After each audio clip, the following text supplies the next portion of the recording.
2020년 3월 8일 하나님께서 저에게 주시는 말씀은 시편 91편 1절에서 8절입니다. 구약 870쪽 시편 91편 1절에서 8절 말씀을 봉독해 드리겠습니다. 지금 집에서 예배드리는 분들은 화면이 글자가 안 나갈 텐데 성경을 찾으시면 좋겠습니다. 시편 91편 1절에서 8절 봉독에 올리겠습니다. 지존자의 은밀한 곳에 거주하며 전능자의 그늘 아래에 사는 자여, 나는 여호와를 향하여 말하기를 그는 나의 피난처요 나의 요새요 내가 의뢰하는 하나님이라 하리니, 이는 그가 너를 새 사냥꾼의 올무에서와 심한 전염병에서 건지실 것이미로다. 그가 너를 그의 깃으로 덮으시리니 네가 그의 날개 아래에 피하리로다. 그의 진실함은 방패와 손방패가 되시나니, 너는 밤에 찾아오는 공포와 낮에 날아드는 화살과 어두울 때 퍼지는 전염병과 밝을 때 닥쳐오는 재앙을 두려워하지 아니하리로다. 1000명이 네 왼쪽에서 10,000명이 네 오른쪽에서 엎드러지나 이 재앙이 네게 가까이 하지 못하리로다. 오직 너는 똑똑히 보리니 악인들의 보응을 네가 보리로다.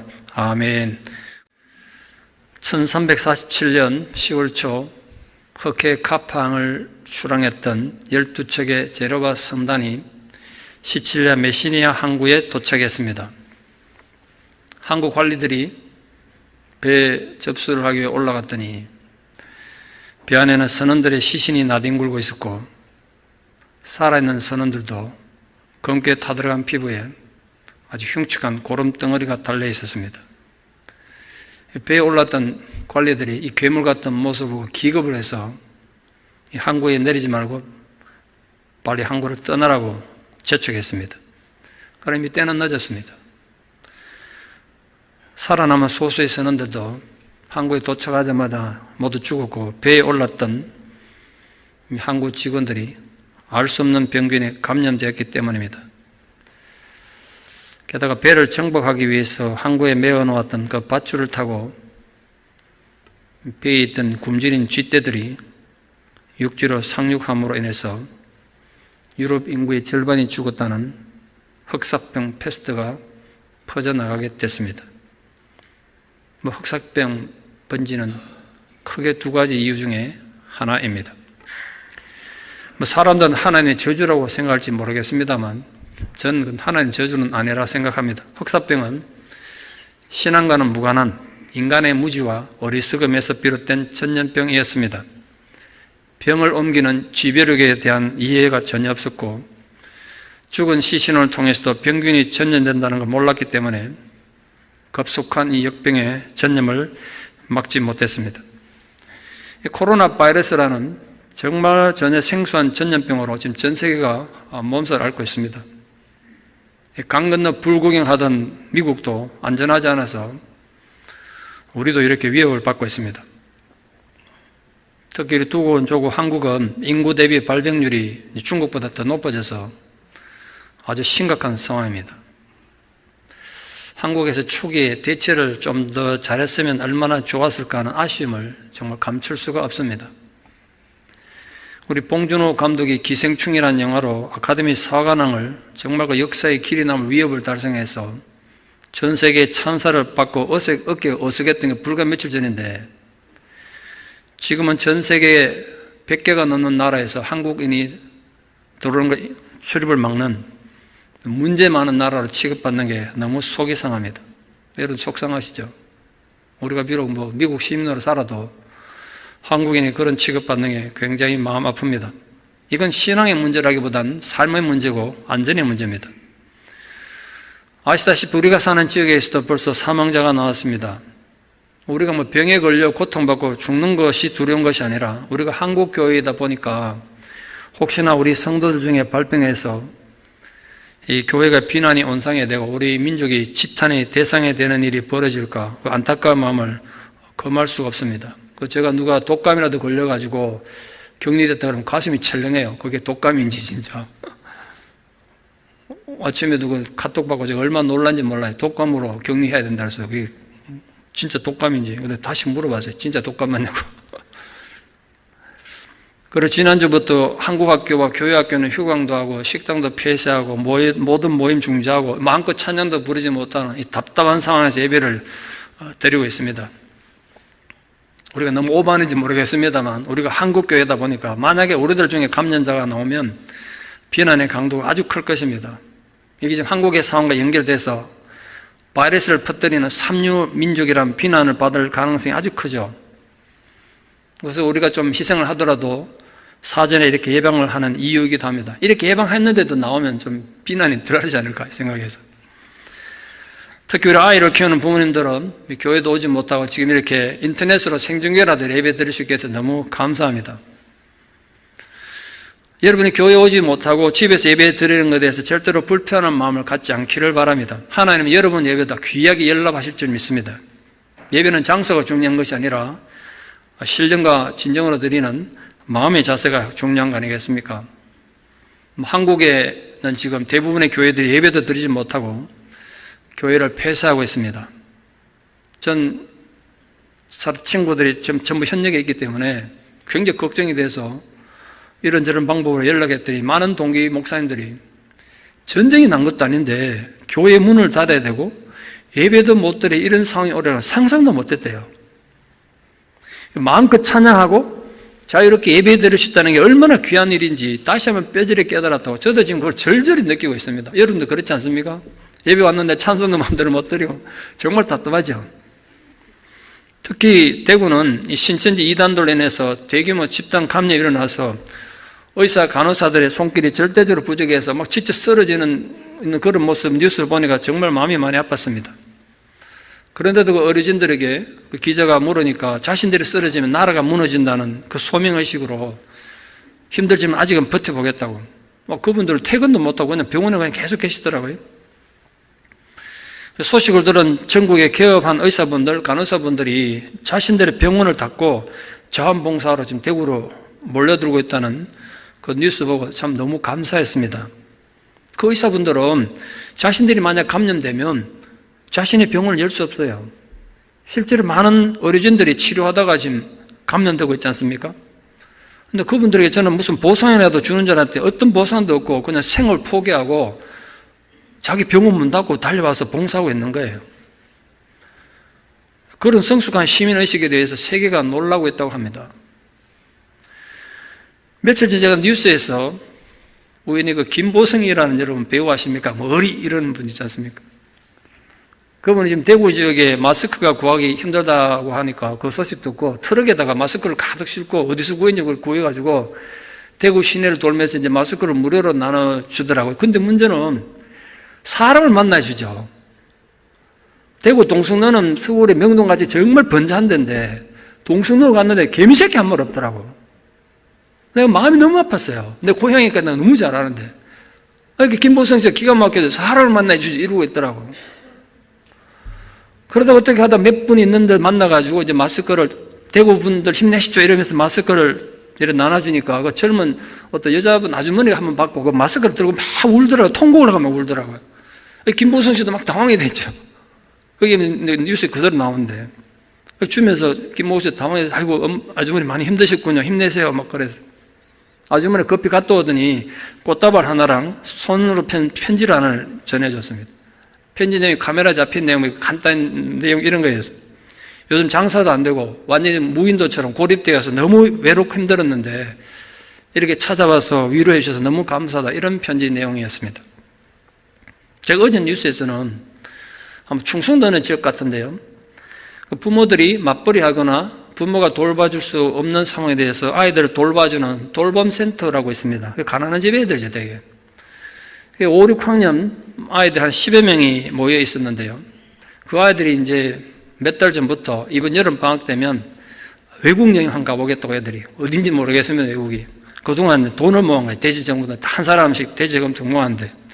그걸 아이들이 모여가지고 우리가 외국 여행 가는 것도 중요하지만 지금 대구가 지금 어려우니까 좀 이 돈을 갖고 대구 사람들이 격리하는데 좀 썼으면 좋겠다고 성금을 기탁했다 하더라고요.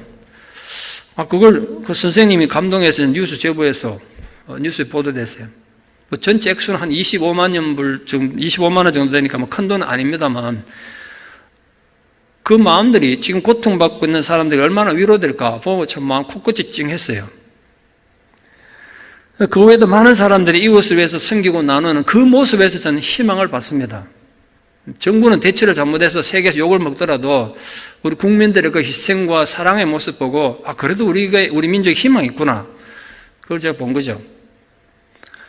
어떤 분이 나와서 대담하면서 지금 한국은 IMF 때보다 더 힘들고 어렵습니다. 이렇게 얘기하더라고요. 저는 IMF를 직접 겪어봤기 때문에 그때 나라가 정말 망하는 것 같은 아픔을 겪었는데 그때보다 더 힘들다니까 지금. 그분이 이렇게 말하더라고요. 6.25 전쟁 이후에 우리나라가 당하는 가장 큰 위기 같다고 이렇게 말했어요. 아마 앞으로도 많은 기업들이 도산할 겁니다. 지금도 여행객계를 유치해서 많은 기업들이 줄도산하고 있다는 뉴스 봤습니다. 아마 파산하는 개인 사업자들 속출할 것입니다. 장사를 못하면 어떡해요? 가난은 국가도 구제 못한다는데 이 사태 수습하는데 아마 상상도 못할 천문학적인 액수의 에너지가 필요할 겁니다. 그래서 우리 선교부장님께서도 우리도 대구를 위해서 좀 도왔으면 좋겠다고, 우리 마음을 좀 전하면 좋겠다고 그러셔서 우리가 따로 특별히 헌금할 이런 시간을 갖지 않겠습니다만 여러분도 그들과 함께 마음을 좀 나누고 싶으시면 성경금 봉투에 코로나 구제금 이래 하든지 대구로의 헌금 이렇게 내주시면 함께 모아서 전달하도록 하겠습니다. 집에서 예배 드리시는 분들도 동참하기 원하시면 교회로 우편으로 보내주시면 모아서 우리들 마음을 멀리서나마 좀 돕도록 하겠습니다. 그게 얼마나 큰 도움이 되겠습니까만. 특히 젊은 어머님들, 부모님들 지금 이 방송으로 설교 듣는 분들에게 부탁드립니다. 특히 여러분 아이들에게 교육적으로 왜 우리가 한국을 도와야 하는지를 설명해 주시기를 부탁합니다. 여러분 그냥 지갑에서 꺼내서 돕는 걸 끝나지 말고 이번 기회에 정말 교육적으로 아이들에게 꼭 좀 가르쳐 주십시오. 여러분 아이들이 미국에서 태어나서 미국 시민으로 살아가지만 얘기해 주십시오. 너희 부모들의 조국이 지금 어려움에 있다. 그리고 너의 피 속에도 한국인의 피가 흐르고 있다. 너희들의 법적인 조국은 미국이지만 너희의 정서적 조국은 대한민국이다. 너희 얼굴이 바뀌지 않는 한 그건 절대로 바뀌지 않는다. 너희가 미국에 태어나서 나는 아메리칸이라고 아무리 외쳐도 네 얼굴이 바뀌지 않는 한 이 땅에 어느 누구도 네가 한국인이라는 걸 부정하지 못할 것이다. 그걸 가르쳐 주십시오. 여기서 미국 태어난 애들은 미국적 사고 가지고 부모가 이렇게 얘기하면 이해 잘 못할 거예요. 나는 아메리칸이라고 그럴 거예요. 천만에요. 그 아이들 얼굴이 바뀌지 않는 한 나가보십시오. 미국은 인정을 해주는가.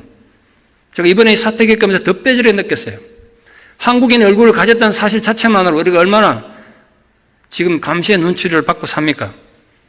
그래서 그 나라를 도와야 한다고 여러분 아이들에게 꼭 좀 가르쳐 주시기를 부탁드립니다.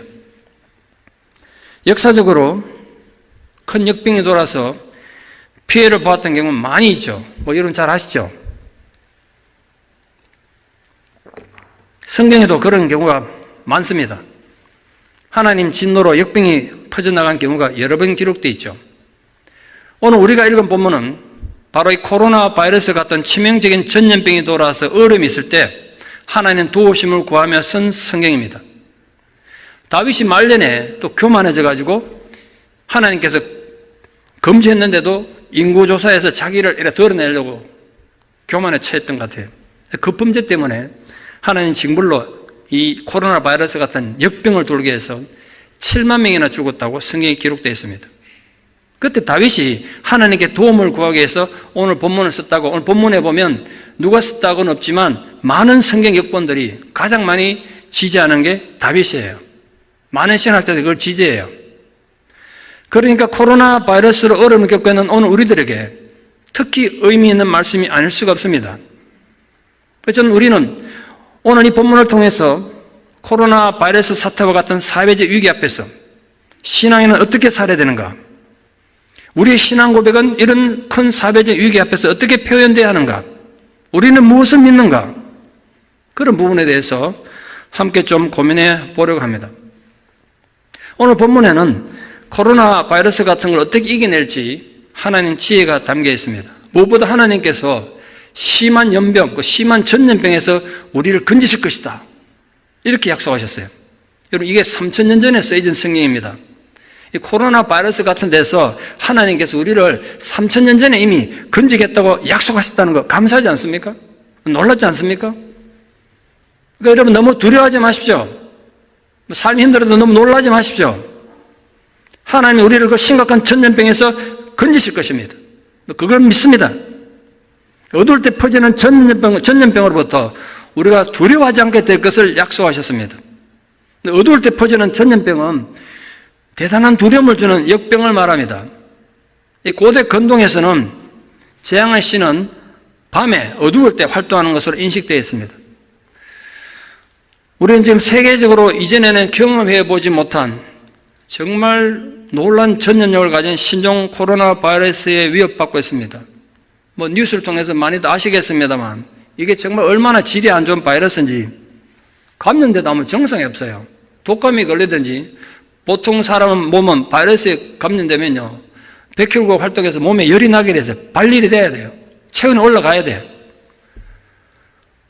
그런데 코로나 바이러스는 감염돼도 열조차 나지 않나. 멀쩡한데 모든 게 정상인데도 확진자로 판명되는 경우가 너무 많았습니다. 제 평생에 이런 건 처음 봤습니다. 역사상 처음이에요. 게다가 감염 속도가 얼마나 빠른지 저거 뉴스에서 봤는데요. 어떤 택배 아저씨는 마스크 끼고 늘 소독제 바르면서 조심했는데 어떤 가게 가가지고 물건을 받으면서 그 주인 아저씨하고 얘기하느라고 딱 10초간 마스크를 벗었다는데 그 주인 아저씨도 본인이 감염된지 모르고 뒤늦게 감염자로 확진자로 판명됐는데 그 10초 마스크 벗어서 아마 한두 마디 말하면서 침방울이 튀었는지 모르겠습니다만 그래서 감염이 됐다고 뉴스에 나왔어요. 이렇게 쉽게 전염되는 역병도 처음 봤습니다. 그래서 우리는 진짜 캄캄한 밤중에 날벼락 맞은 상황입니다. 그러나 하나님은 말씀 속에서 그런 전염병에서부터 우리를 지켜주신다고 선언하셨습니다. 시편 91편에 기록된 이 하나님의 언약이 지금 전 세계를 위협하는 전염으로부터 우리를 지켜주시기를 축원합니다. 코로나19인데가 뒤집으면 9일이잖아요. 그걸 뒤집어서 하나님 지켜주시기를. 하나님의 사랑을 우리를 지켜주시기를 간절히 기도드립니다. 기도 좀 많이 하십시오. 극한 역병에서 우리를 건지신 하나님께서 어떻게 우리를 보호하신다고 하셨습니까? 그 깃으로, 날개 깃으로 피하게 할 것이라고 말씀하셨습니다. 하나님의 섬세하고 온전한 보호와 위로를 그렇게 은유적으로 표현하셨습니다. 하늘에서 솔개가 병아리를 잡으려고 공격할 때 그 어미닭이 자기 날개 아래 병아리들을 품어서 보호하는 장면 한번 생각해 보십시오. 아니면 거친 비바람 부는 낭떠러지 그 둥지에서 날개를 펼치고 필사적으로 새끼를 보호하기 애쓰는 어미 독수리를 한번 생각해 보십시오. 하나님께서는 필사적으로 우리를 보호하신다는 걸 그렇게 아름답게 표현하셨습니다. 며칠 전에 제가 해외 토픽 뉴스에서 정말 인상 깊은 장면을 봤는데요. 다람쥐 한 마리가 아주 큰 코브라와 마주쳤는데 도망도 안 가고 다람쥐가 이 코브라하고 싸우더라고요. 놀랍지 않습니까? 다람쥐는 코브라의 그냥 밥이잖아요. 그냥 잡아먹힌 존재 아니겠어요? 다람쥐가 무슨 수로 코브라와 싸울 수 있습니까? 근데 이 다람쥐는 작은 몸짓으로 펄쩍거리면서 코브라가 공격하는데도 도망가지 않고 싸웠어요. 기자가 나레트가 말하다가 말 그대로 골리앗과 다윗의 싸움이라고. 근데 그 다람쥐가 도망가지 않고 코브라와 싸운 이유가 중요한데 그 다람쥐 뒤에 새끼들이 있었던 거예요. 그 새끼들 지키기 위해 가지고 이 다람쥐는 코브라한테 물리면 적사할 텐데 물러나지 않고 계속 이리 뛰고 저리 뛰고 펄짝펄짝 뛰면서 코브라한테 달려들었어요. 누가 이겼을까요? 다람쥐가 이겼을까요? 코브라가 이겼을까요? 놀랍게도 다람쥐의 승리였습니다. 코브라가 뭐 귀찮았는지 어쨌는지 그 뒤에 새끼들 먹으러 왔다가 그냥 가버리더라고요. 하나님이 오늘 그분의 사랑의 기수로 우리를 덮으시고 날개 안에 품으신다는 그 약속의 위대함을 아시겠습니까? 힘없는 다람쥐도 자기 새끼 지키기 위해서 그렇게 목숨 걸고 코브라를 향해서 무모한 싸움을 벌이시는데 만군의 하나님 아버지께서 사랑하시는 그 자녀를 지키고 보호하지 않으시겠습니까? 이 코로나 바이러스가 아무리 퍼져나가도 우리를 지키고 보호하실 것을 믿습니다. 그 하나님의 사랑을 기억하십시오. 우리를 심한 전염병과 어두울 때 퍼지는 전염병으로부터 지키시는 하나님이 어떤 분이시라고 오늘 본문이 우리에게 알려주고 있습니까? 본문에서는 하나님에 대한 네 가지 실제적 묘사를 하고 있습니다. 지존자의 은밀한 곳, 전능자의 그늘, 여호와의 피난처, 하나님의 요새입니다. 표현은 다릅니다만 뜻은 동일하죠. 여호와 하나님께서 우리 성도들의 피난처가 되신다는 겁니다. 지존자는 아주 높다는 뜻인데요, 지극히 높은 곳, 이런 뜻이죠. 하나님께서 세상의 모든 존재들보다 뛰어나시고 탁월한 분임을 강조하는 말입니다. 만물을 창조하신 하나님은 우리 모든 형편과 처지를 다 알고 계세요. 그러므로 아무리 악한 대적들이 악한 음모를 꾸미고 날뛴다고 해도 전혀 영향받지 않도록 자기 백성을 위해 마련해놓은 그 안전한 곳, 그게 지존자의 은밀한 곳이에요. 그러므로 성도님들은 세상의 어떤 위협이나 난관에 복창해도 하나님께서 가장 안전한 피난처가 되시고 진정한 안식처가 되어주실 것을 잊지 마십시오. 그것이 코로나 바이러스에 위협당하고 있는 우리들에게 주시는 하나님의 약속입니다. 그 하나님은 전능하신 하나님이세요. 누구도 감히 맞설 수 없는 권능을 가진 분이란 뜻입니다. 어린아이가 어머니 품 안에 있을 때 최고의 안정감을 느끼는 것처럼 그 전능자의 그늘 아래 사는 자는 모든 세상의 환난으로부터 안전을 느낄 수가 있는 거죠. 코로나 바이러스로부터 우리를 지킨다는 약속 아니겠습니까? 우리 피난처가 되신 그 여호와는 또한 우리의 요새가 되십니다.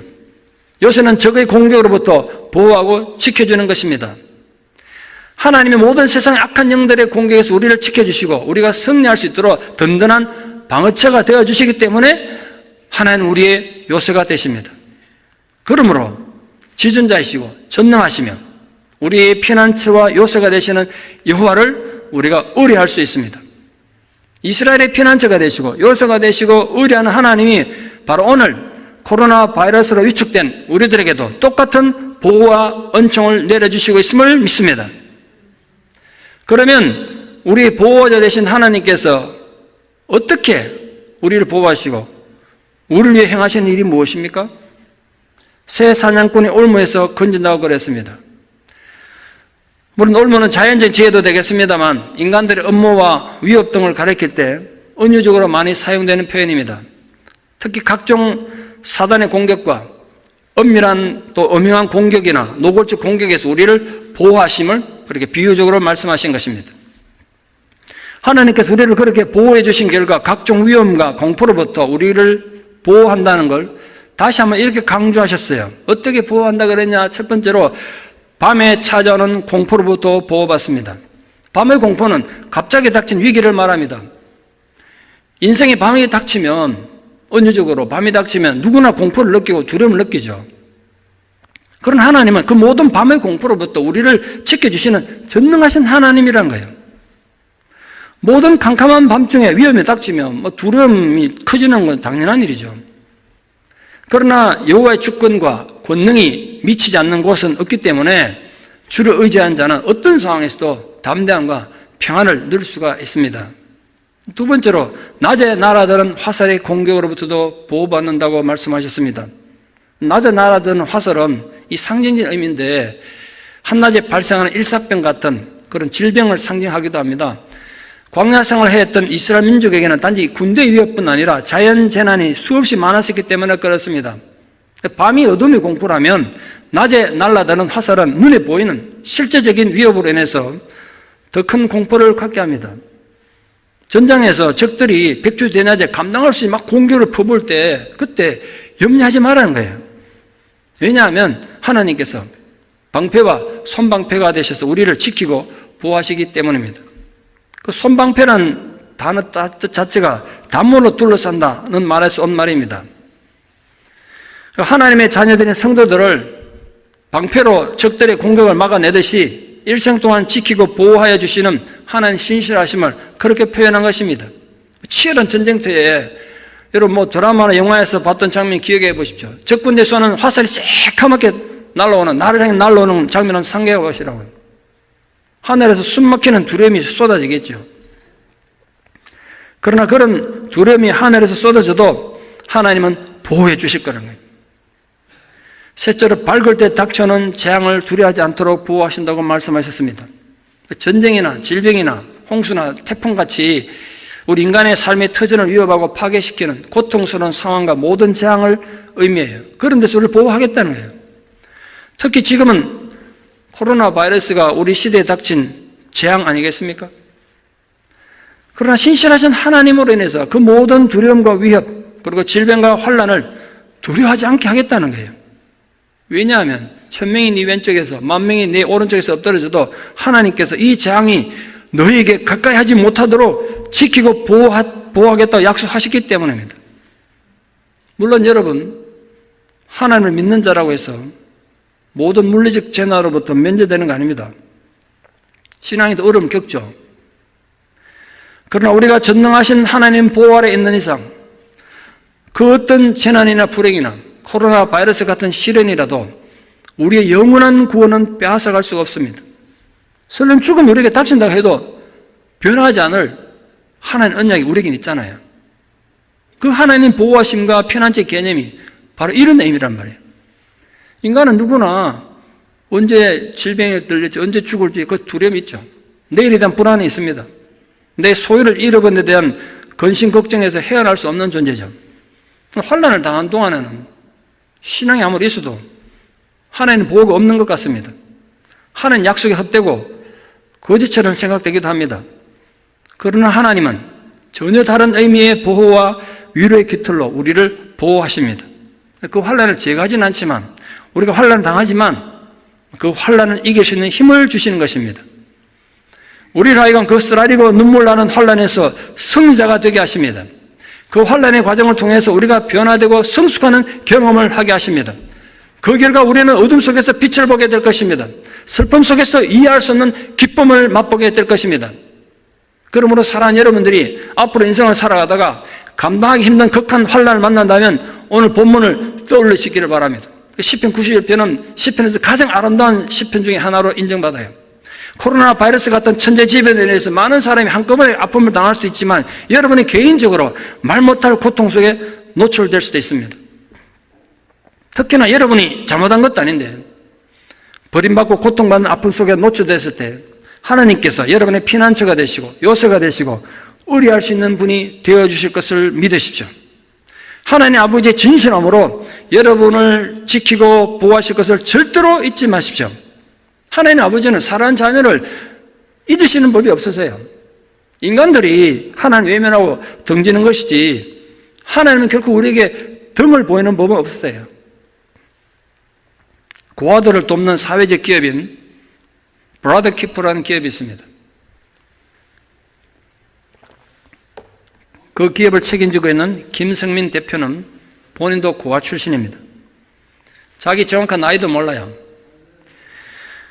3살쯤 추정된다고 그러는데 발견됐을 때가 안동 어느 초등학교 앞에서 발견됐는데 그 이분은 자기 생일도 모르고 이름도 몰라요. 나중에 보육원에서 이름도 지어주고 생일도 지어줬어요. 80여 명의 보육원 고아들이 함께 보육원에서 옛날에 고아원으로 표현했습니다만 함께 생활했습니다. 선생님은 3분밖에 없었으니까 80명을 다 어떻게 돌봅니까? 그 형들이 동생들을 돌보고 누나들이 여자 동생들 돌보고 하는데 잘해도 맞고 못해도 맞고 매일 두드려 맞고 늘 배고팠고 힘들고 어렵대요. 그래도 고아로 살 때 어릴 때는 몰랐는데 진짜 고통은 학교 가면서 시작됐습니다. 학교 가기 전까지는 고아라는 개념이 없었어요. 왜? 다 똑같은 상황이 있었으니까.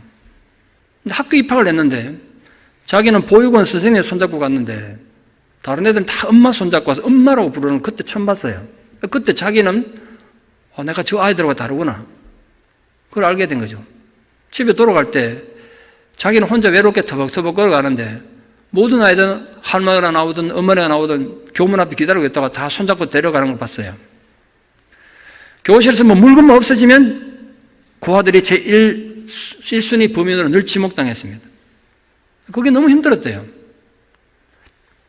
어느 날 교회 갔더니 선생님이 어린 애를 데리고 성민을 데리고 네가 기도하고 하나님 앞에 간구하면 하나님이 네 기도를 들어주실 거라고 네가 원하는 게 이루어질 거라고 그렇게 가르쳐줬어요. 근데 그 가르침이 되게 좋더란 거예요. 내 기도하면 하나님이 나를 잊지 않으시는구나. 어느 날 또 전부 줄 서가지고 이제 매를 맞는데요. 매일 그렇게 매를 맞아요. 저쪽에 형들부터 맞아오는데 어린 승민이가 두려움에 떨면서 기도했습니다. 하나님, 우리 선생님 말하는데 기도하면 내 기도 들으시고 응답해 주신다고 그러는데 내 제발 오늘 안 맞게 해달라고. 너무 무섭다고 간절히 기도하고 눈을 떴습니다. 이 승민이가 맞았을까요? 안 맞았을까요? 그날 더 세게 맞았대요. 똑같이 맞았는지 모르겠는데 그렇게 기도하고 기대했는데 더 맞으니까 아픈 게 강도가 더 셌대요. 그래서 밤이 됐는데 밖에 나가서 고안 밖에 나가가지고 자기가 이 동안 고안에서 듣고 배운 욕 있지 않습니까? 형들에게서 받은 욕, 그 모든 욕을 동원해서 하나님을 욕했대요. 하나님이 막 뭐뭐의 자식이라고 막 개에다가 막 빗대고 욕했대요. 그리고 북에 가가지고 조그만 칼을 하나 훔쳐서 늘 품고 다니기 시작했대요. 누군지 모르지만 부모를 만나면 죽이겠다고. 자기를 이렇게 만든, 자기를 버린 부모를 복수하겠다고. 칼을 품고 다니기 시작했어요. 어린애가 한번 생각해보십시오. 초등학생이. 몇 년이 흐르고 어떤 교회 대학부에서 이 보육원으로 수련을 왔습니다. 이 보육원이 기독교 단체에서 운영하는 거기 때문에 거의 매일 기도드리고 예배했지만 한 번도 하나님 만난 적도 없고 자기 마음에 믿은 적도 없었다 그러더라고요. 이 교회 청년들이 왔으니까 또 자기들한테 전도하려는가 뭐 이런 생각했는데 이 형이나 누나들은 전도는 안 하고 그냥 자기들 놀아주고 머리 쓰다듬주고 뭐 조금만 잘하면 칭찬해주고 그렇게 인정해 준 거예요. 난생 처음 남에게 인정받아보고 사랑이라는 걸 느꼈어요. 하루 가고 이틀이 갔는데 이 어린 성민이 마음에 저 사람들이 믿는 하나님이라면 나도 믿어보고 싶다 인생이 들더란 거예요. 3일째 그날은 수요일 저녁이었던 것 같은데요. 이 청년부 예배에 고안 아이들도 오고 싶은 애들 오라고 그래서 초대해서 그 인수로 하신 목사님 함께 예배드리고 불을 끄고 기도회를 했대요. 그때 목사님이 이렇게 어린 아이들에 얘기했습니다. 회개하지 않으면 죄가 없어지지 않고 우리가 하나님 용서를 받지 못하고 하나님 자녀가 될 수 없다. 오늘 우리가 함께 기도하면 회개하면 하나님이 우리 아버지가 되어주시고 우리를 하나님 자녀를 인정해 주실 것이다. 회개하라는 거예요. 어린 성민이가 눈 감고 회개하려고 해보니까 자기는 회개할 게 없잖아. 무슨 죄를 지었는데 자기가. 맨날 얻어터지고 맞기만 하고 배고랐는데. 근데 문도 형들 미워하고 누나들 미워하고 자기보다 어린 동생들 괴롭혔던 이런 게 생각나더라는 거예요. 그래서 자기가 진심으로 막 하나님 자식이 되고 싶어서 하나님 내 아버지가 된다니까 막 울면서 기도했대요. 그러다 보면 기도하면서 눈을 떴는데 저쪽 앞에서 이 보육원 80명 중에 자기를 가장 괴롭히고 늘 때렸던 그 형이 보이더래요. 무슨 마음인지 모르는데 이 어린 성민이 일어나가지고 그 형도 이제 기도한다고 무릎 꿇고 있는데 그 형 앞에 가서 껴안고 형 내가 형 미워했는 거 용서해달라고 막 자기가 그래 형한테 자기가 이 형을 미워했던 막 얘기하면서 막 기도했대. 근데 그때 형이 또 때리거나 밀치면 이상할 텐데 놀랍게도 그 형이 자기를 끌어안고 같이 기도해 주더란 거예요. 내가 너 때려서 미안하다 이러면서. 성민이 마음에 너무너무 소망이 생겼습니다. 그날 그 자리에 참여했던 모든 고아들이 너무 은혜를 받았어요. 밤에 부푼 꿈을 안고 잠들었습니다. 내일은 고아원이 달라질 거야. 오늘 우리가 이렇게 은혜를 받았으니까 내일은 고아원이 전혀 다른 고아원이 될 거야. 이렇게 꿈을 꿨는데 그 다음 날이 됐는데 고아원은 여전히 바뀌지 않았어요. 아무것도 바뀌지 않았어요. 그런데 며칠 지나고 자기를 그렇게 때렸는 그 형이 책을 하나 선물하는데 조그만 책. 보니까 큐티집이었어요. 근데 그거 처음으로 누군가의 선물 받아간 거예요. 근데 이 고안에 같이 수십 명이 같이 생활하니까 자기 장소를 가질 수 없으니까 그 큐티를 하고 싶어가지고 매일 이제 학교를 일찍 가가지고 수업 전에 혼자 아무도 없는 교실에서 큐티를 했대요. 그리고 고등학교 3학년이 됐습니다. 저는 아직도 이게 한국의 시스템이 정말 이해가 안 되고 너무 잔인하다고 생각하는데요. 고아들이 18세가 되면 무조건 독립해서 나가야 돼요. 18세면 18세는 아직도 애 아닙니까? 걔들이 갑자기 떨궈놓고 혼자 생존에 살아란 거야. 네가 알아 직업도 없고 방도 없고 살아라. 옛날은 더 있겠죠. 그러니까 이제 퇴소하는 날이 오면 너무너무 불안하대요. 미래가 불안할 거 아닙니까? 근데 대학을 가면 그 대학 다니는 4년 동안은 보호기간이 연장된다는 거예요. 그 고아원에 더 머물 수 있는 거예요. 그 모든 고아들이 대학 가는 게 꿈이죠. 성민이들 열심히 공부해가지고 자기는 나중에 찬양사역자도 되고 싶고 그런 꿈을 가지고 대학 갈 열심히 공부했는데 이 고아원이 지금 기독교 단체에서 운영하는 단체인데 그 원장 장로도 있고 뭐 권사님 선생님도 있는데 그들이 저지르는 모순과 그 불법을 보고 아니 교회 다닌다는 것들이 저렇게 불법을 저지르냐 거기에 화가 나가지고 그날로 완전히 하나님을 버렸대요. 대학도 포기하고, 드디어 이제 만 18세 돼가지고 이 고아원을 떠나야 되는 상황이 됐습니다. 그때는 고아원에서 1원도 보조를 안 해준대요. 뭐 차비라도 있어 나갈 거 아닙니까, 여기서. 뭐 사정을 설명했더니 먼저 자기보다 앞서서 자립에 있는 고아원 선배가 5만 원을 우편으로 보내줘서 그거 받아가지고 뭐 짐이라봐야 뭐가 있겠습니까? 조그마한 배낭 하나 메고 보육원을 나와서 이제 어디로 갑니까? 오늘부터 당장 지가 혼자 먹고 살아야 되는데 고아원을 왔으니까 어디로 가야 될지 모르겠더란 거야. 안동 고아원인데. 문도 그때 자기가 태어나서 한 번도 서울을 가본 적 없으니까 서울을 한번 가보고 죽자 이래서 서울 왔대요. 서울에 딱 내리는 순간 너무너무 무서웠대. 그 많은 사람, 복잡한 사람, 안동 그 고아원의 시골에 있다가 서울을 처음 와봐서 얼마나 놀랐겠습니까? 아무도 안 한 사람 없습니다. 이제부터 지금 혼자 살아야 돼요. 할 수 있는 게 아무것도 없잖아요. 뭐 그때부터 노숙자가 됐습니다. 근데 보육원에서 자라면서 자기도 앞서서 사회로 나간 형들, 누나들 소식을 듣는데 대개가 남자들은 사고 쳐서 감옥 갔다더라. 누구는 또 이런 범죄자가 됐다. 이런 소식이고 여자들은 몸 파는 여자가 됐다. 또 어떤 누나는 아이를 가졌는데 그 아이를 사생활을 낳아서 그 아이가 다음 주에 우리 고아원에 온다더라. 그래서 누나들의 아이들이 고아원에 돌아오는 거 수없이 봤대요. 자기가 그걸 보고 생각했대요. 내가 어떤 상황에서도 범죄하는 데는, 죄 짓는 데는 가지 않으리라. 아직 젊고 이러니까 노숙자 생활하고 있으니까 조직폭력배들이 와가지고 자기 단체 돌아라고 그렇게 때리고 협박했는데도 그때 그 생각 때문에 맞아 죽어도 나는 그건 안 가겠다고 안 갔다는 거죠. 저는 그건 하나의 은혜로 생각해요. 그래서 날 길을 이렇게 가다가 어떤 건물에 식당을 새로 개업하는 식당을 봤어요. 자기가 저기 개업하는 식당이니까 사람이 필요할 것 같아서 서울역 가가지고 깨끗이 씻고 또 노숙자라도 다 정리하고 가서 자기 사정을 설명했대요. 내가 고아인데 저한테 일할 수 있는 자리를 좀 주면 좋겠다고. 근데 그 사장님이 근본도 알 수 없는 자기에게 일할 수 있는 기회를 줬대요. 새벽부터 그 다음날 새벽까지 밤에 술도 팔고 하는 그런 식당이었는데 뭐 하루에 20시간씩 일을 했다는데요. 그러니까 보통 사람 같으면 지치고 힘들 때는 자기는 그게 너무 좋았대요. 누구 간섭도 안 받고 이제 잠자리 밥이 해결되니까 일하니까 돈도 주고 자기가 열심히 했더니 사장님이 칭찬도 해주고 그래서 서빙하는 일을 했다는 거죠. 하루는 지하철역에서 누군가 만나려고 기다리고 있는데 저쪽에서 권사님 두 분이 전도지면서 전도를 하고 오더란 거예요. 자기한테 좀 있으면 오겠구나 하시면 역시 자기한테 와가지고 전도지를 주더란 거예요. 근데 그때 이렇게 말했대요. 저는 이미 옛날에 하나님 믿던 사람인데 성경에 다 압니다. 그러니까 저한테 주지 말고 다른 사람한테 주라고. 이러니까 이 권사님 두 분이 양쪽에 자기 팔을 딱 끼더래요. 그러면서 하나님께서 우리가 전달을 나올 때 기도했더니 오늘 한 사람 만날 거라고 하나님이 계시를 주셨는데 그게 총각 같다고. 우리가 지금 좀 있으면 우리 교회에서 예배를 드리는데 같이 좀 가자고. 그럼 막 끌고 가더란 거예요. 되게 그래 끌려가면 이단이거든요. 이 사람이 이단이 그건 몰랐지만 창피하기도 하고 그런데 아무도 아는 데 없는 서울에서 누군가가 자기 팔을 끼고 가니까 그것도 좋더래. 너무 외로우니까 그것도 좋더란 거예요. 그래서 이렇게 말했대요. 제가 팔을 놓고 앞서가시면 따라가겠습니다. 따라갔는데 다행히 이단이 아니고 그 유명한 사랑의 교회였어요. 그 옥하는 목사님 계시던 사랑의 교회였어요. 교회 안에 현관에 딱 들어섰는데 현관 앞에 그 큰 스크린에서 찬양이 이렇게 흘러나오고 있었어요. 그 찬양을 딱 듣는 순간 감당할 수 없는 눈물이 막 흘러내렸어요. 그 이미 가슴에 와닿은 거죠. 그날 예배를 드리는데 자기 가슴에 강하게 와닿았어요. 하나님은 한 번도 자기를 잊으신 적이 없었다는 것. 김성민 대표는 그날 이후에 전능하신 하나님 그늘 아래 거하면서 하나님이 자신의 피난처와 요새가 되심을 신장에 새기고 있습니다.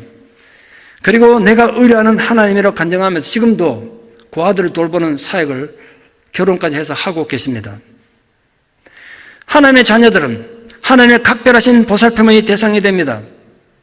어떤 상황이 있더라도 설령 고아가 되더라도 하나님 그를 잊지 않으시죠. 그래서 이 세상의 어떤 위험 속에서도 우리를 파멸당하지 않게 할 것입니다. 각종 사단의 공격에서 그리고 코로나 바이러스뿐 아니라 또 다른 역병의 공격이 있더라도 진실하신 하나님은 우리를 건지고 보호하실 뿐 아니라 평안히 거하게 하시는 분이십니다. 그 하나님 아버지 사랑을 절대로 잊지 마십시오. 하나님 아버지는 여러분을 무궁한 사랑으로 사랑하십니다. 저 또한 여러분을 진심으로 사랑합니다. 특히 지금 방송으로 설교 들으시는 모든 성도님들 제가 사랑합니다. 사랑하는 성도님 모두, 비록 코로나 바이러스가 우리를 두려움으로 위협한다고 해도 오늘 말씀처럼 심한 전염병에서 우리를 건지신다고 약속하신 그 여호와 하나님, 어두울 때 퍼지는 전염병으로부터 우리를 보호하신다는 그 하나님 언약의 말씀을 굳게 붙잡고 용기 있게 살아가는 하나님의 자녀들 되기를 바랍니다. 정말 오늘 말씀처럼 우리들이 어떤 위험이나 환난에서도 보호받고 인도하심을 받는 하나님 임재의 복을 누리며 사는 은혜가 있기를 축원합니다. 그래서 우리 모두 이 위기를 당당하게 극복하는 신앙의 승리자들이 다 되어서 하루속히 우리가 함께 모여서 뜨겁게 찬양 드리며 예배 드릴 날이 속히 오기를 진심으로 축원합니다. 기도드리겠습니다. 사랑의 하나님 아버지, 우리를 향한 하나님 아버지의 그 놀라운 약속들을 저희가 믿습니다. 비록 심한 전염병이 우리를 위협하고 어릴 때 퍼지는 전염병이 우리의 삶을 힘들게 해도 우리의 피난처 되시고 요새가 되어주시는 하나님을 우리가 의뢰합니다. 정말 하나님께서 오늘 주신 약속의 말씀처럼 우리를 모든 악한 영들의 올무에서 건져주실 것을 믿습니다. 하나님의 진실함은 방패와 손방패가 되어 우리를 지키고 보호하신다고 하셨사오니 말씀대로 주의 자녀들을 지키고 보호하여 주시기를 기도드립니다. 지금 고통받고 있는 자들을 찾아가서 위로해 주시고 하나님의 구원의 역사를 우리가 똑똑히 보게 되는 은혜가 구체적으로 임하게 하여 주시옵소서. 또 한 주간을 살아가는 동안 모든 삶의 현장에서 하나님의 그늘 아래 보호받는 주의 자녀들 되게 도와주시옵소서. 예수님 이름 받들어 기도드리옵나이다. 아멘.